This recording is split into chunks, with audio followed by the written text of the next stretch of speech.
What's going on, folks? It's your boy again, Dr. Sean Thomas, back in the building, episode 64 of the Be More Today show. We are back in the building. And folks, it's a very exciting week right now, right? Juneteenth is in the house. We are celebrating the emancipation of African Americans from 1866 across the United States. And this bill being passed, this holiday being passed is super exciting. It's a big move for us as a people. It's a big move for us as Americans. I think the world's looking at us as a pillar of change at this time.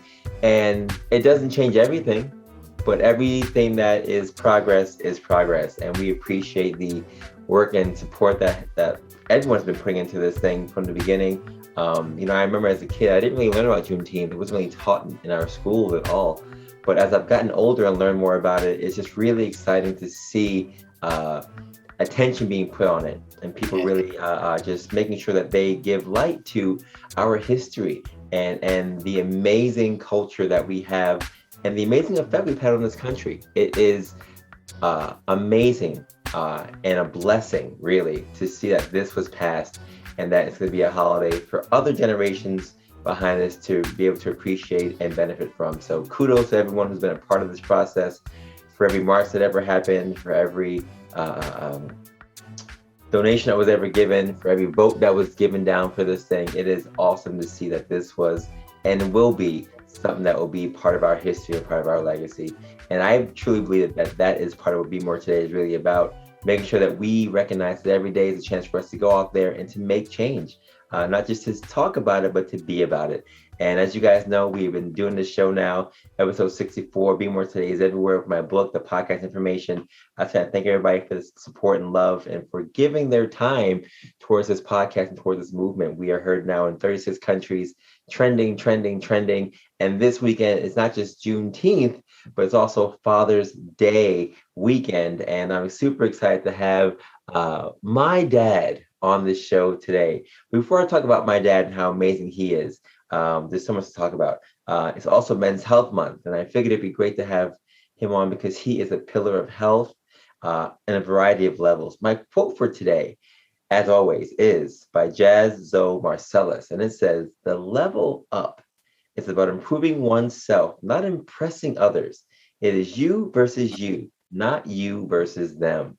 And Dad, I got to really say that I think you really embody this. You really have shown me so many things. And for those who are listening, I just want to read a little bit about your bio so they know who you are and what's going on. Samuel Anthony Thomas. I'm actually Sean Anthony Thomas, and his name is Samuel Anthony Thomas. So I got my middle name and my last name from him. Samuel Anthony Thomas is a master's of social work. He got it from Fordham University, the School of Social Work at Fordham University, and he is currently an employer at Monhagen Middle School. He's a school social worker there, but he does so much more than just social work. As a social worker, he looks to meet his students where they are and strives to find their hidden talents. He's also a cross-country coach and a track coach. He says he enjoys coaching cross-country and track because it's a way of reliving his running days.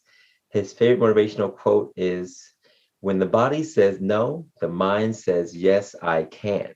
He's the director of the chess club at his school, director of the Builders Club, whereby he produces talent shows and donates the proceeds of the talent shows to local charities. He's been a vendor for Coty International, which includes designers, men's and women's fragrances such as Gucci, Burberry, Marc Jacob, Chloe, Tiffany, Calvin Klein, and Hugo Boss. He was a New York Stock Exchange traded investigator for a number of years, entrepreneur, working with a food and deli store, owner and operator. He's been a human resource manager for the May Company for many years. That's actually how I got one of my first jobs, working at Filene's and G Fox back in the day. He's also an author of the book To the Sisters, Diary of a Man Who Happens to Be Black. He served as a U.S. veteran for 4.5 years, 11D reconnaissance specialist, and definitely used that to find ways to grow and become the man that he is today. And as you guys may or may not know, he ran track in high school and college. His high school ran the 2-mile relay and held the record, folks, for 30 years, 7:35.6. He was featured in Runners Magazine, an article entitled "The Record That Has Never Broken," and held Melrose Games and Penn Relays records during high school. When he was being recruited, he received over 10 track scholarships. And folks, his favorite quotations from the good book, the Bible, Jeremiah 29:11 says, "For I know the plans I have for you, declare the Lord, plans to prosper you and not to harm you, plans to give you hope in the future." In Proverbs 3:5, "Trust in the Lord with all your heart and lean not unto your own understanding. In all your ways acknowledge him, and he will direct thy path." Ladies and gentlemen, boys and girls, pets included, the man who inspired me to write a book, to have motivational quotes in the book, and to run every single day since I was a baby, my dad, Samuel Anthony Thomas. Dad, what is going on? Well, Sean, thank you so much for that introduction. That bio was read very impressively, and I thank you again. And I want to give you a shout out for the job that you're doing with Be More Today. I'm very proud of you. It's an amazing job seeing all across the world and the country. And so kudos and thanks for you. And by all means, keep doing what you're doing. I also want to get a shout out to Father's Day to you, my son, Sean, Tyrell, and Robert. Proud of each and every one of you. Continue to be motivating fathers and instill the belief to keep moving forward with your sons and your daughters, because that's what it's all about. It's all about, passing the baton, in a sense, going back in the track, passing the baton to the next generation. Our job is to make sure that they are successful in life. I appreciate that, Dad. And folks, you already know where I get most of this stuff from. You hear it in his tone, his intonation. This is my dad talking right now. So listen, thanks. We appreciate the dad support, and happy Father's Day to you and all the fathers out there. Clearly, I had to have you on the show for a number of reasons. This is an exciting month for Juneteenth, for Men's Health, for Father's Day. And you, my friend, my dad, are a jack of all trades. Ever since I remember, since I was a kid, you've been doing 1,000 things. And I think one of the reasons why I do 1,000 things is because I've witnessed you doing those things. I mean, from running a deli to running stuff at the May Corporation with Filene's, getting me my first job. I remember you just doing 1,000 things. And as jack of all trades, being in the Army, being in retail, social work, author, track and field, it's really, to me, the epitome of taking advantage of every single day and never feeling like you're neglecting anything. I mean, your quotation to your runners, like you said, is the body says no, but the mind says yes, you can. And I think that that's something that you really instilled in me. Never thinking that the word doubt was an option. Never thinking that the word I can't. I mean, I remember you saying, we don't say the word can't. We don't say it. We don't say that. That's not something that we say. That's not even said. That's not our vocabulary. Don't even say it. Like, don't even bring it up. And a lot of people, when I say that to them, they laugh. But I do think that being ingrained at an early age did lay the foundation for all of us, all of my brothers, to really go out there and be fearless when things seem even like they're going to be unsurmountable, to go out there and tackle those goals. So I appreciate you and your kind words. And folks, if you ever call my dad on his cell phone, you'll hear a motivational quote of some sort. And that's kind of why I think I started doing these quotes for my book, because that was instilled in me at a very early age. So I appreciate you, Dad, for all you do and all you have done. Thank you. So listen, you are a jack of all trades, but you also are and were a very, very fit and fitness enthused individual. I'm curious, I've never asked you this actually, what sparked your fitness journey? Because I know that you clearly were an all-star when it came to running in high school and in college, but what really sparked that running and that interest in being fit for you at such a young age? Well, we were raised in Harlem and Bed-Stuy, and we did a lot of running, played outside a lot. A lot of these kids are not going to recognize these games. Kick-a-ring-a-levia, just played all kind of running games out throughout the school. And in the projects, there was the old projects and the new projects, and we lived in the new projects. And it was always competition with running. I had gained the title of the best runner in the new projects. And then there was a kid named Bobby who became the best runner in the old projects. So we'd always race. And it was a challenge. If I went to him and said, listen, let's race, it was on that day. It wasn't where we had to wait until next week or the day ever. It was right on the spot. So I always did running around in Brooklyn. And so there was a time when, just to give you some feedback, the time when Bobby had beat me, right? And we went down south. My sister and I went down south to visit my grandfather. And all I did when I was down south was practice my start, and practice my lifting my knees, because my job, my determination when I got back was to beat Bobby. So came back from South Carolina, found him, it's on, let's get it going. Raced him and won. So I guess to answer your question, we're always running around, always outside, always playing games. And so I just kind of gravitated towards it, and then I wanted to be good at it. And the only way to be good at something is to work and practice and practice and practice. Mm-hmm. Yeah, it's funny because I guess that's where I also got that knack of wanting to be the fastest kid in every class. I remember doing the same thing when I was a kid, wanting to be the fastest kid, no matter what class I was in. First day of school, you look to see on the playground who's the fastest kid. Exactly. And, a race goes down, and then all of a sudden, it's almost like I wouldn't call it a battle, but it's almost like a turf battle where once that's established, there's a certain amount of respect that comes with that. Yep. Then after that, it is. Nobody gonna mess with you. So it's funny how that transcends throughout different time frames. So that's pretty cool. So yeah, I mean, of all the sports though, so you got into running clearly with all these different games, but you really gravitated towards track and field. Now, there were a lot of sports that you could have played at that time. What about track and field enticed you so much to get so involved in taking it so seriously? Well, track and field is an individual sport. The only person that you have to be accountable to is yourself. So again, the more you practice, the better you get. So when I ran track in high school, we had practice after school. That wasn't good enough. I would get up in the morning and go work out, come back, take my shower, and then go to school. I never told the guys that. As far as they were concerned, I was practicing on regular time with them. So I guess it's a matter of just being motivated and, really, really wanting to be better. Like golf. Golf is an individual sport between you and the course. And I think track is similar. The more you practice, the better you get. And I played basketball and did other sports, but for some reason, track just seemed a little more interesting. Like sometimes when you're running, it's an escape.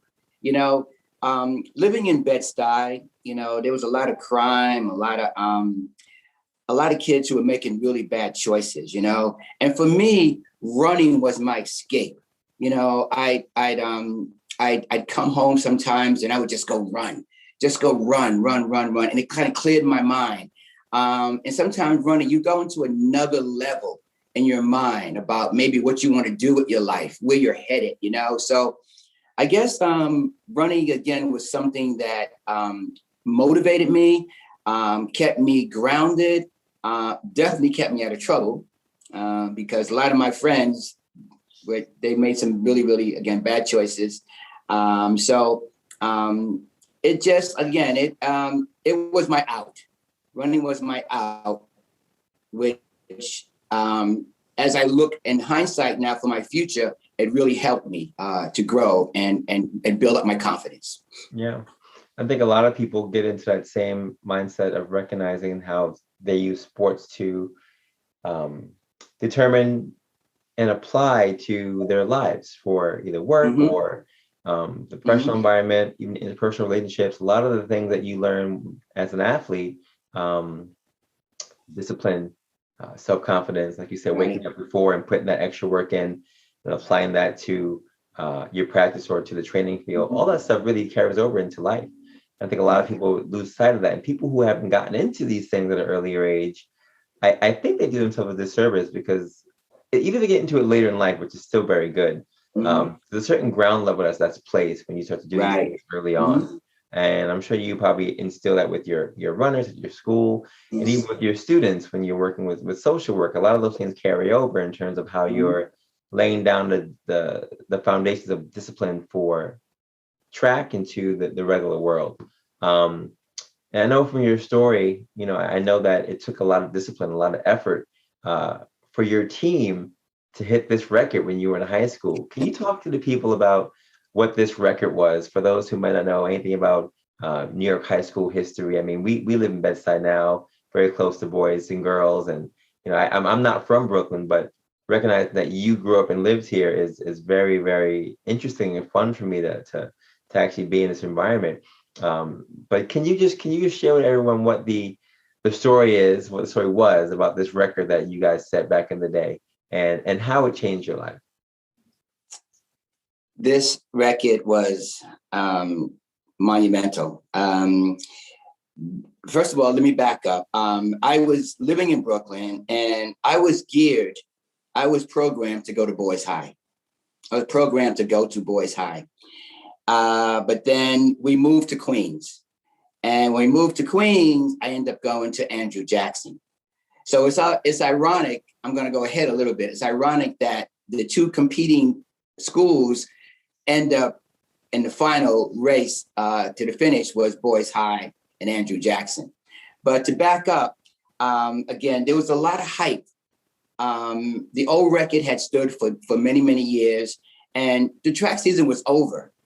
And Mark Bloom, who was a writer for Runners Magazine, followed us throughout throughout our whole career. And some kind of way, the thought came up, let's get some New York City teams together to try to break this 2-mile relay record. So Andrew Jackson, Boys High, and a couple of other schools were involved. But the focus was pretty much on Boys High and Andrew Jackson. So my coach approached us and he said, listen, I need the best 4 half-milers. So Mark Farrell and myself were half-milers. So we needed 2 more. Bill Jacobs, who was really a miler, never ran a half-mile before, but was enthusiastic. Again, it was a different culture with track in those days. The old armory, when you went to the armory, you'd have people leaning over the actual railing there and banging on the outside, chanting, like Boys High Mambo, ole, ole, or Jackson's got a heat wave, ooh, ah. I mean, it'd be packed and people would be enthusiastic about the different races, right? So all this hype has still built up. So now school's over, no one wants it to leave. Most of the runners were seniors. I was a junior at that time. So they decided, okay, we're going to go to St. John's University and we're going to make this happen. So my coach, who was really a guidance counselor, came out with his suit and tie and everything, never ran with us, but very knowledgeable about track, said, okay, we're going to strategize. How are we going to win this race? So we decided that Bill Jacobs, who never ever ran a half-mile, was going to lead off, because our hope was he'd have the stamina as a miler to possibly give us a lead, because we wanted to win, not just win. We wanted to set a new record that would be recognized through years. And we discussed all this. Track at that time wasn't just running. It was a dream. We talked about it all the time. Conversations that kids have about PlayStation and different video games. We talked about track. So my coach strategized that Bill would run first.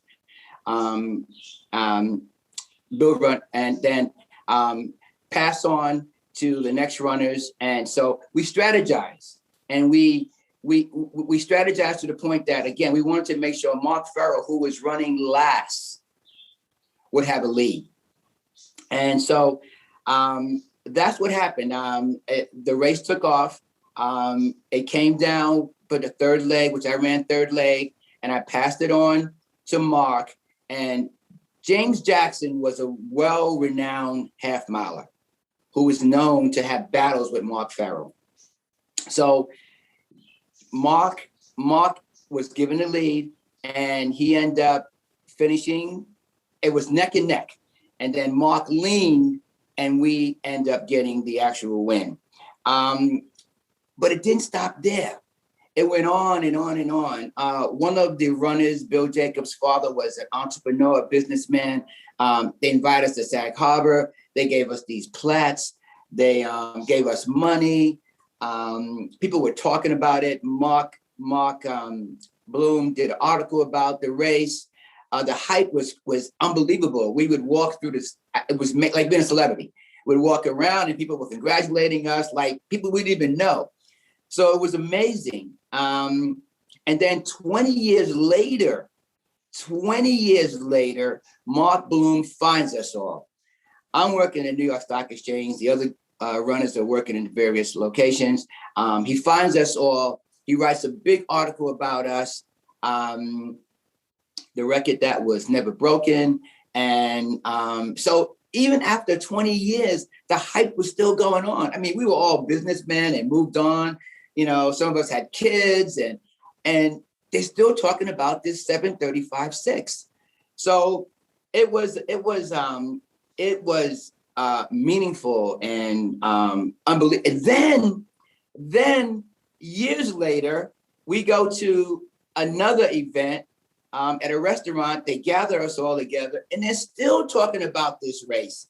In fact, at the Armory in Washington Heights, there's a plaque that sits on the wall that has our name and our time. So I guess to answer your question, it's, again, I always come back to confidence.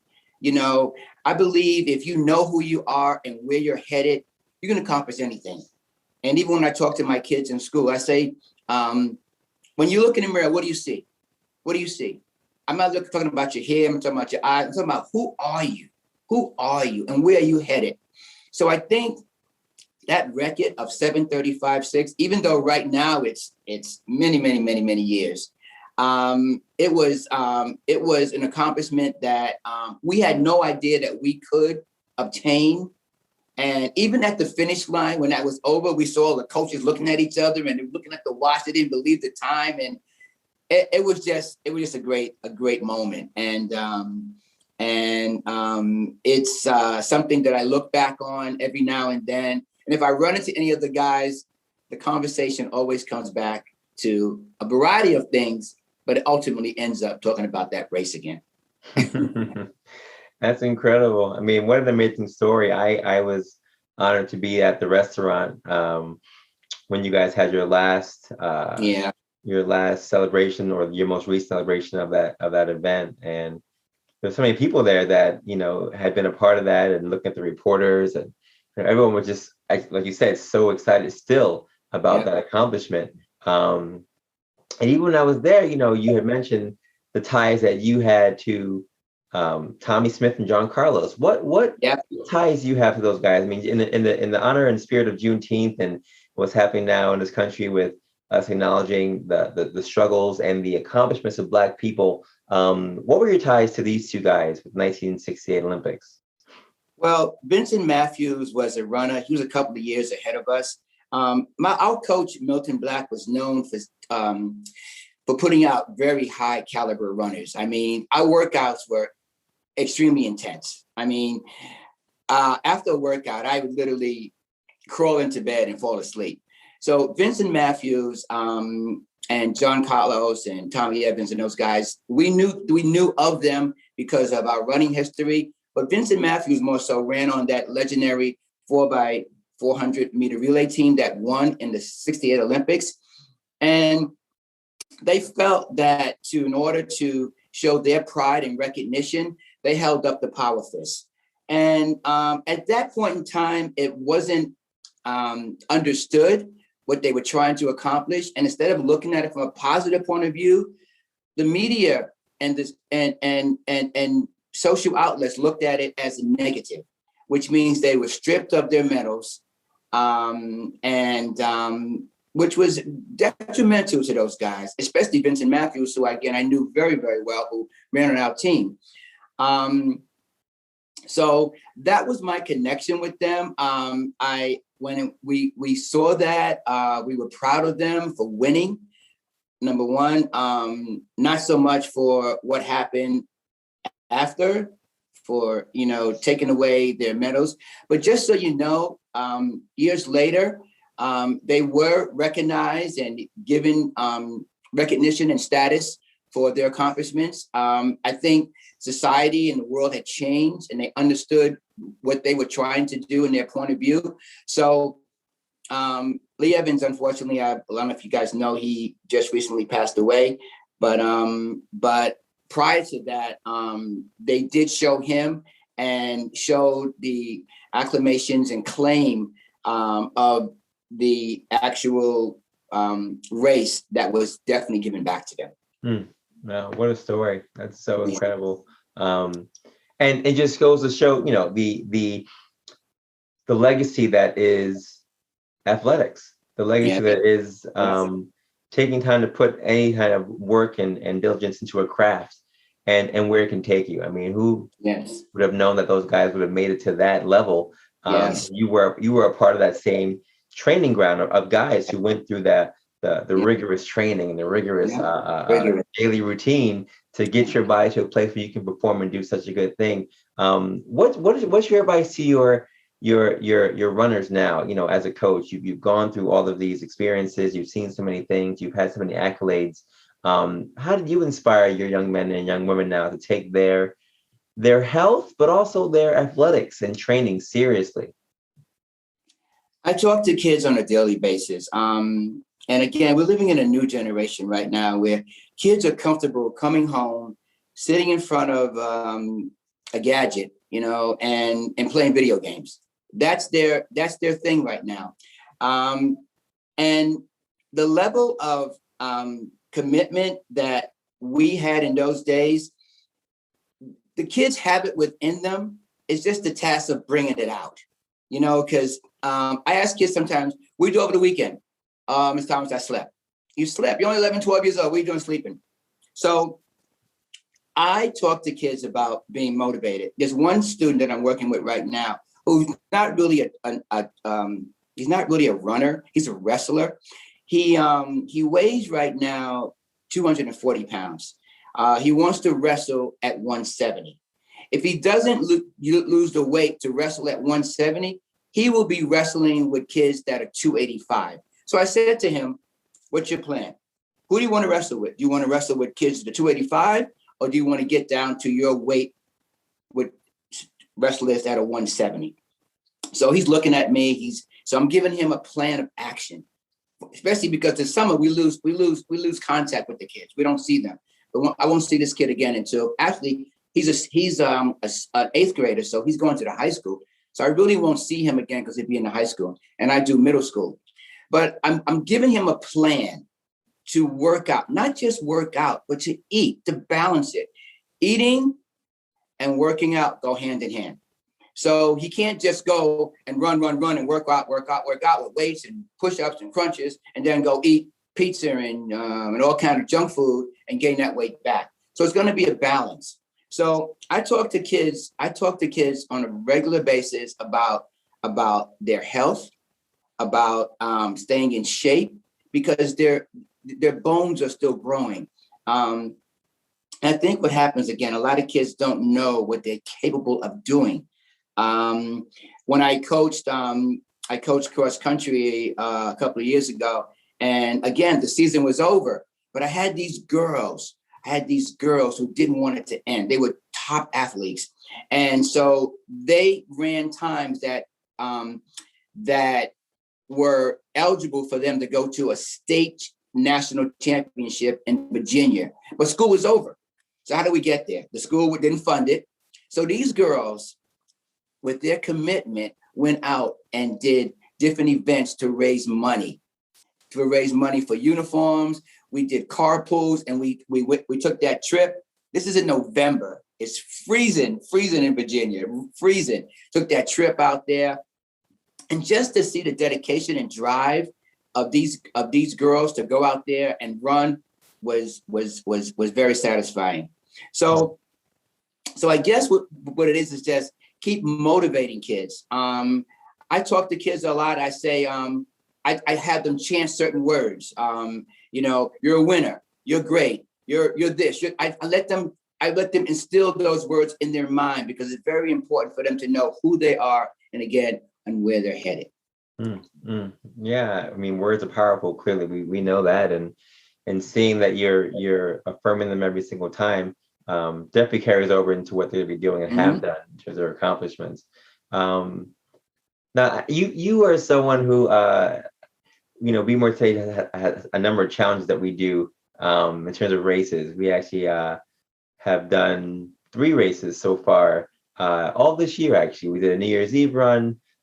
We did a Black Lives Matter BMT for BLM run, a 4-mile run, and we're currently in the midst of doing this 40-day challenge that actually you are a part of, and along with 400 other runners, which we're super excited about. And if you're doing that with us, we really appreciate you. We're actually in the midst of our competition now, so we have 400 people who are around from the New York, New Jersey area, all the way to New England, Western New York, Connecticut, Pennsylvania, putting in miles. But you actually mentioned that as a result of doing these challenges, that you saw your health kind of change. And I know, my grandfather, your father, passed away from health-related illnesses, and diabetes has run in our family. I've talked in my book about my small stint of being pre-diabetic. I know for you also had a small stint of what they classified as pre-diabetes. What was your reaction to, or what has been your reaction to any of the health things you've experienced as a man in the last couple of years? And what have you done to continue to improve your health status? Because I feel like you're someone who, for the most part, takes their health very seriously, and you clearly have a good sense of a foundation when it comes to fitness, but you've also sustained that over a long period of time. And a lot of people, even when they do, like you said, track and field, other sports, when they're younger, they fall off. I used to do this, I used to that, and they fall off hard. I mean, they fall off the wagon, not doing anything. But you've managed to find a way to maintain that or continue that with these challenges and other things. Even though you've mentioned that you don't love running anymore, you still have found ways to implement running into your life. So what's been the motivation for that? How have you done this to maintain your health? And how important is it that you stay healthy as you continue to go over and through time? Well, at one point in time, I was in retail. And if you're in retail, you work lots of hours. And you sometimes, when you work in those hours, you need a sugar rush. So I would be eating cupcakes and candy and all kind of things just to get that rush. And one day I fell out. I mean, not just fell out. So I ended up going to the doctor, and the doctor said, listen, if you don't slow down, you're going to have diabetes. So I said, okay. I went home. Let's say this might have been on a Wednesday. On that Thursday, there was no slowdown. There was stopping. Quit, done. No more cupcakes, no more, none of that stuff. I just cut it out. And then to the point where I almost started becoming like a vegetarian and eating very, very healthy. And that helped me. That turned my whole life around. So it's about choices. Some people can be non-compliant. Like, you know what? I hear you, doctor, but I really like those cupcakes. I really like that pizza, whatever. And they keep eating it, but it's going to be detrimental to their health. So I just cut everything out. Regarding the challenge, I don't like to turn down a challenge. I don't like running anymore, really. It was so funny because last Father's Day, we're sitting at your mom's house, and all of a sudden you're asking me all these questions. What's this? What's your social security number? What's that? I'm like, why is he asking me all these questions? So I find out at the end, you say, congratulations, happy Father's Day. You're entered in our 30-day challenge. I'm like, what? What 30-day challenge? What are you talking about? But ironically, during that time, which I didn't share, I was going through a little something. And although I feel I'm eating right and I'm exercising, something that I don't deal with is age, with numbers. But unfortunately, they exist.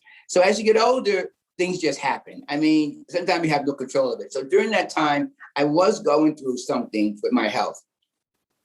And that 30-day challenge, which is really only just running a mile a day, really helped me. And Sean, you didn't even realize that by giving me that Father's Day gift, you were helping my health. Because after that, I went back to the doctor. The doctor said, listen, I don't know what you're doing, but whatever you're doing, my man, you keep doing it.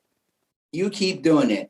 And it was a combination of running, eating, you know, and of course, I want to just give praise to God, because, you know, your spiritual uplifting and positive mental toughness definitely helps also. Now, this 40-day challenge, I don't know how I got reamed into that, but so initially the 40-day challenge I thought was similar to the 30-day challenge, run a mile a day. No. So what's happening now with the 40-day challenge is that I'm looking and people aren't running 1 mile, 2 miles. They're running 5, 6, 7, 8, 9. They're running serious miles a day.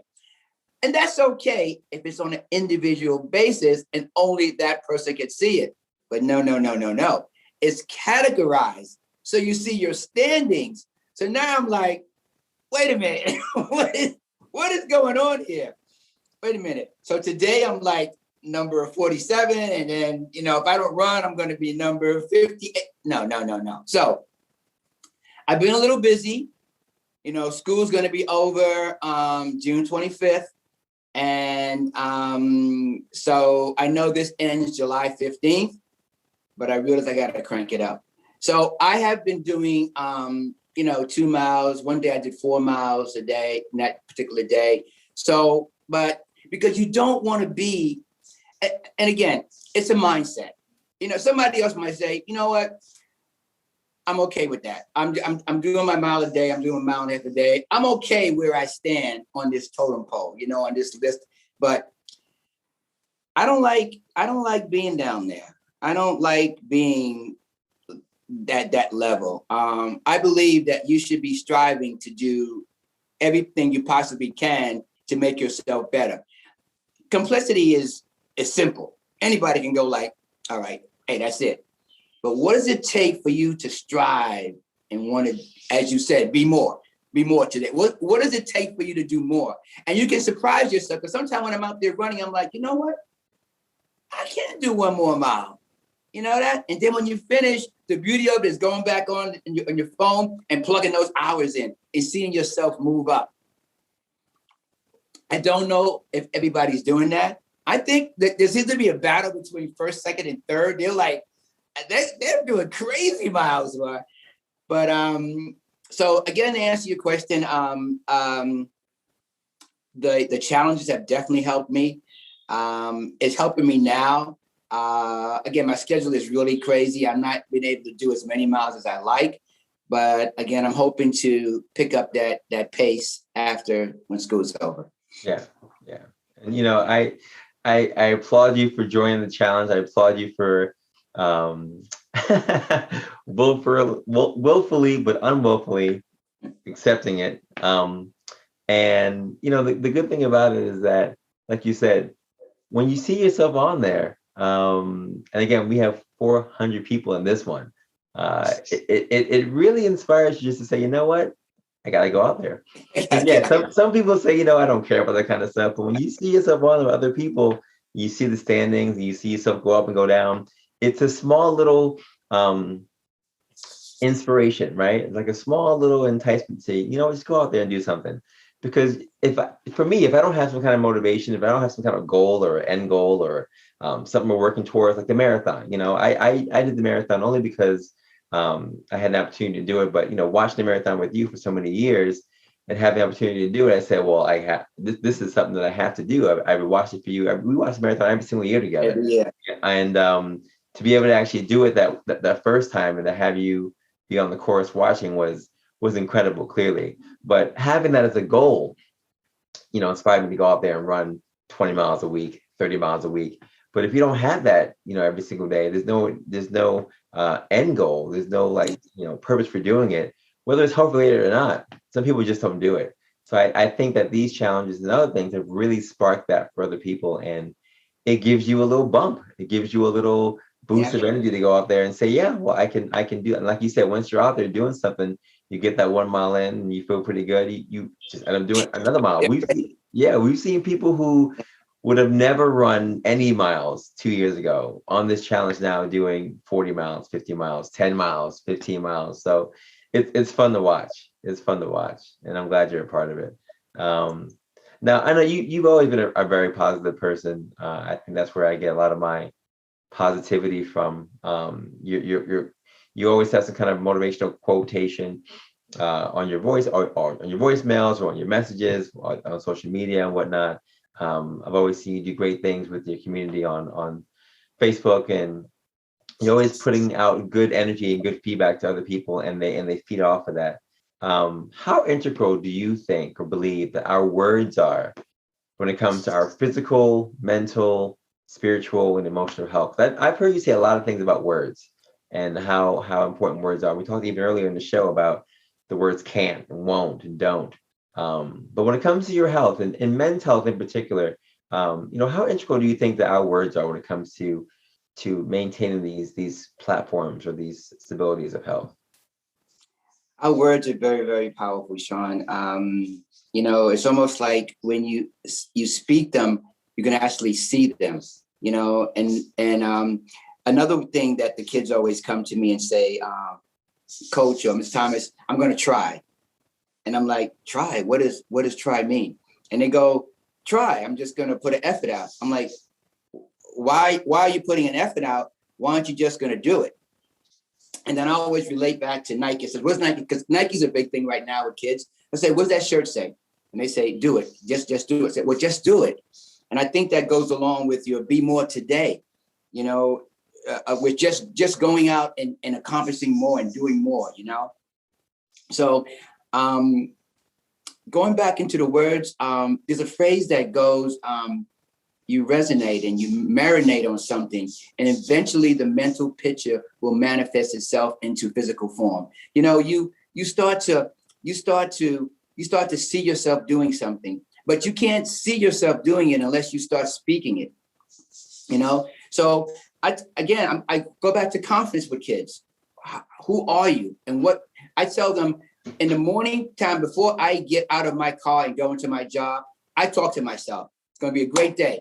I'm going to go out there and change lives. I say these things out loud to myself. It may be a little crazy. I mean, my ride to my work is 1 hour and 10 minutes. I got a lot of time.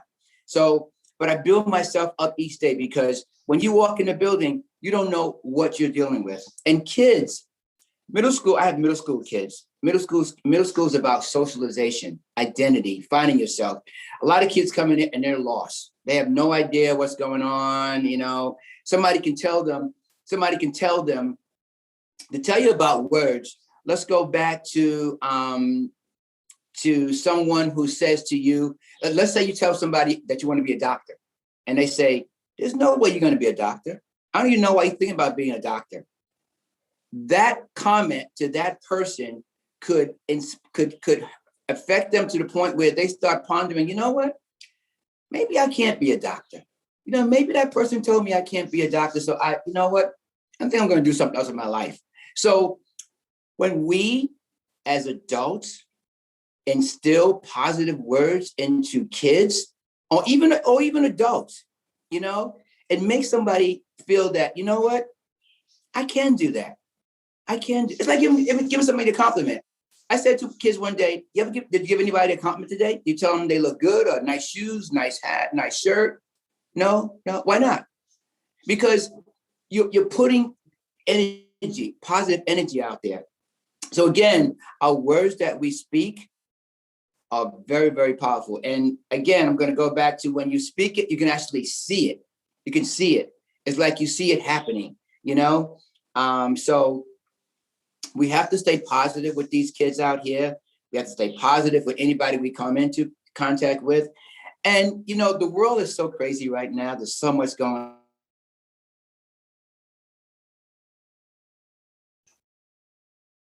on. People are doing kindness to each other. It feels good. It feels good to know that somebody's reaching out and helping somebody else.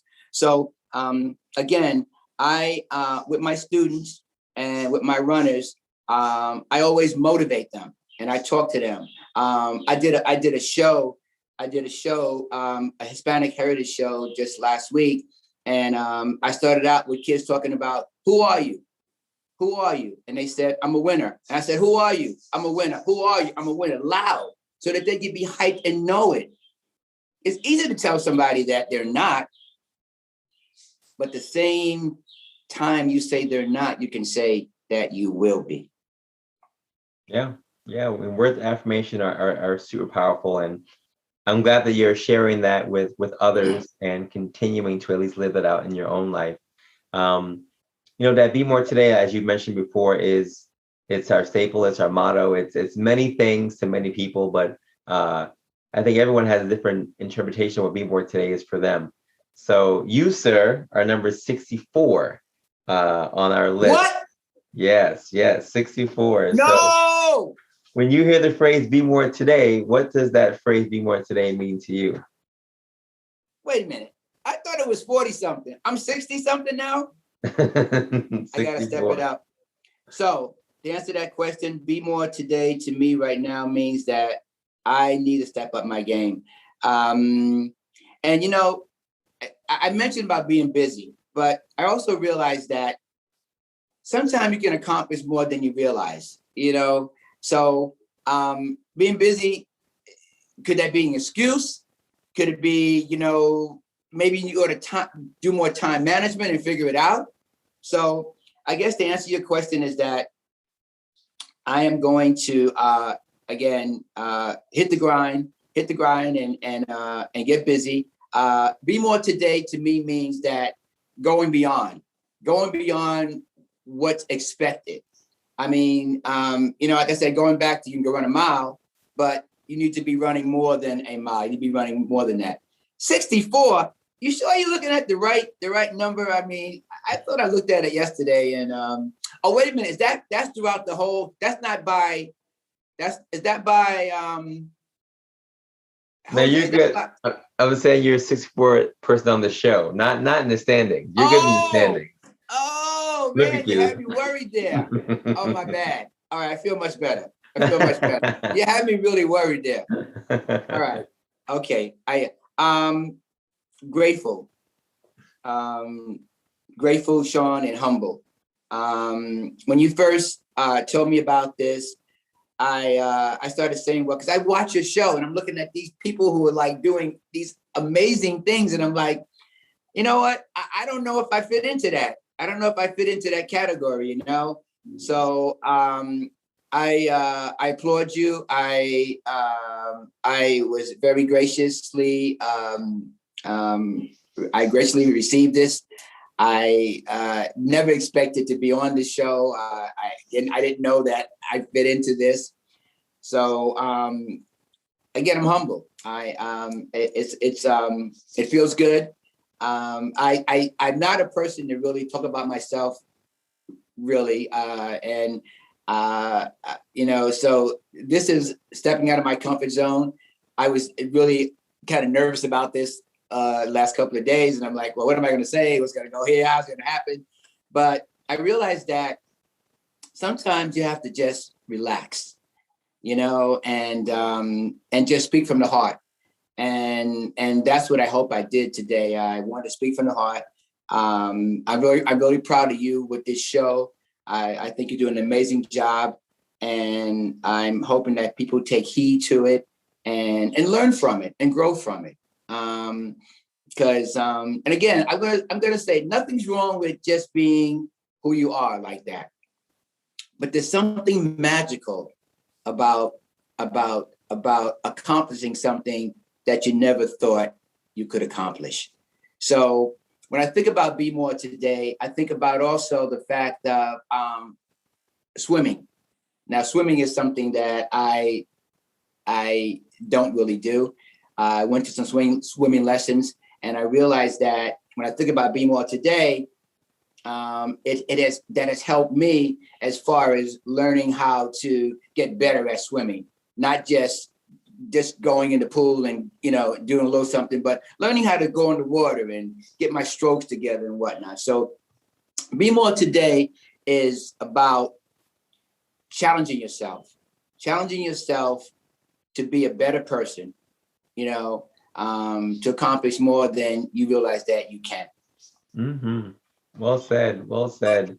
Listen, any final tips you want to share regarding men's health? Any words of encouragement that you want to share for other men in particular who might not be taking their health seriously, or any words of encouragement that you want to share for anyone who is trying to find more motivation just to get a little more involved in their fitness and their health in general?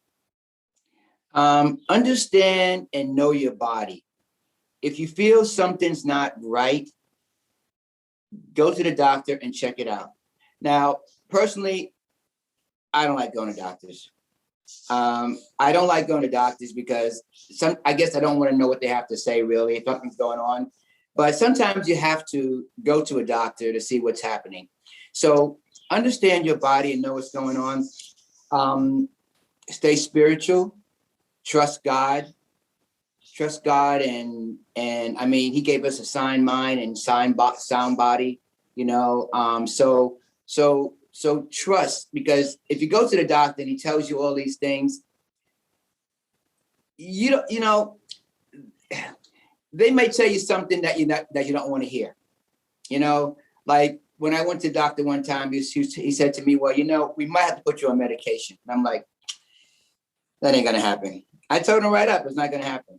I watched my mother go through bottles and bottles of medications, one medication and a side effect for another medication, and so on and so on. And I just don't want to do medication. So I'm going to do, my advice to anyone out there is to eat healthy, definitely exercise. As you get older, you have this old saying, if you don't use it, you're going to lose it.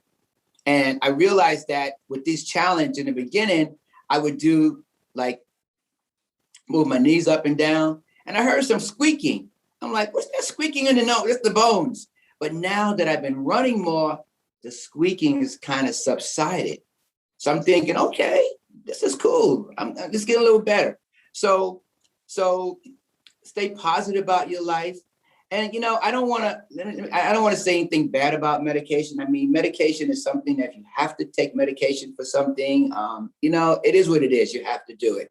For me, watching my mother with all those pills, I just don't want, if somebody says, well, maybe that pill might save your life.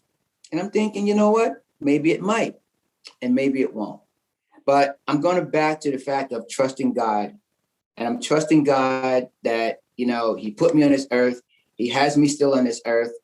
Again, I don't deal with numbers that well. When they threw that surprise party for me, most people had no idea my age. And now that it's out there, it is what it is. And I'm comfortable with it, really, because I feel that I'm living and doing the best that I can at this point in my life. So again, my advice is, again, stay spiritual, eat well. And I know pizza is good, cupcakes are good, chocolate cake is good. That's all good. But it's not going to be good for you. And everything's in moderation. Maybe after a while you go like, you know what? It's, celebration day. And you go and have a slice. And that slice would be so tasty because you haven't had it in a while. Or that chocolate cake. But if you have it all the time, it's not going to be good for you. So I tell even young kids this, because these things can happen to young kids at a young age also. So again, stay positive, stay spiritual, watch what you eat, and follow my son Sean on his Be More Today show. Dad, thank you so much for being a guest on Be More Today show. You made episode 64 one for the books. Again, not your ranking. I'm sure you're higher in the ranking than 64, but you were the 64th person on this show. So we thank you so much. And just so you know, your gift for Father's Day is going to be another challenge. So in July, I'm signing you up for the Grit Grit is Oh back. no. But grit is easy because grit is you don't have to hit any certain mile marks. You just basically do whatever you want to do. And Okay. as a result, they'll give you whatever miles you hit, and they'll give you a shirt and some swag for that. So So wait, hold it. You mean I thought I was gonna have a vacation after July 15th and I'm not? you're gonna have a vacation in August when everything ends. It never ends. It never And ends. But you know everything. what? It's all good because sometimes you need that extra push, to get you motivated because, so it's all good. No complaints. I thank you so Awesome. much for my Father's Day gift. Thank you. And folks, listen, do not forget our quotation from today by Jazz Zoe Marcellus. To level up is about improving oneself, not impressing others. It is you versus you, not you versus them. Like my dad said, you have to go out there, lay down the foundation, watch your words, make sure you stay positive, and let that positivity transfer all throughout your life when it comes to your health, right? When it comes to you taking that stuff seriously, when it comes to you saying that you want to do something, go out there and do it. When it comes to you putting your health at the forefront, go out there and be about it. Put that mile in, put those 2 miles in, put whatever you have to do in. And, as we get older, let's take our health seriously, especially for men. A lot of us men in general don't go to see the doctor until something's wrong. Don't go for our annual checkup until something's wrong. Don't go for anything because with our egos and whatnot, we get very, very complacent that we can handle everything. And yes, sometimes we can handle certain things. Sometimes we don't need medication for anything. We can just go by and do what we have to do the natural ways. But sometimes we do have to go see somebody, Yeah. especially when things are going awry, when things are not adding up, when things are consistently being there, and you're not seeing any improvement. So my advice as a healthcare professional and as a son and as a father is just to take our health seriously. Let's continue to be safe and be healthy for our children, for our wives, for our daughters, and continue just to for our mothers, and continue to not fall into the box of saying that men don't care about their health, but to change the stereotype the same way that we've changed this Juneteenth thing and made it a real thing that has now respect on that name. Let's change the mentality for men's health and to really go out there and recognize that we can continue to be healthy as we continue throughout our lifetime, as long as we are honest about how we feel and not too proud to ask for help. As always, follow us on Be More Today. We are everywhere: YouTube, Instagram, Facebook. The podcast is out there. My book is out there. Check out my dad's book as well. You got 2 authors in the game out here doing our thing. And if you want to send him any questions, Dad, where can people follow you or link with you if they want to connect with you? Well, I'm on Facebook. I don't post too many kids on Facebook because of legalities. But anytime events that we do, we post on Facebook. My email, samuelanthony1125@yahoo.com. It's usually about an event that we're producing or something like that. Cross country is coming up again because at first they were going to not have it because of COVID, but now everything's pretty much lifted. We're looking forward to a cross country season in September. So yes. I'm at Monhegan Middle School, a great place to be, and working with kids. So yes. Awesome. And folks, if you want to contact me, as always, Dr. Sean at BeMoreToday.com. Please like us, subscribe to our pages on YouTube and on all social media platforms. And as I always say, check out my boy T. Farrell's podcast, Words for Life podcast, every single Wednesday. And now he has shows coming out on Tuesdays on YouTube, so check him out there as well. And let's close out with our always saying, have a good day, have a good night, have a great life, and continue to take your steps of greatness to be the best version of you. Happy Father's Day. Happy Men's Health Month. We'll see you soon. Peace.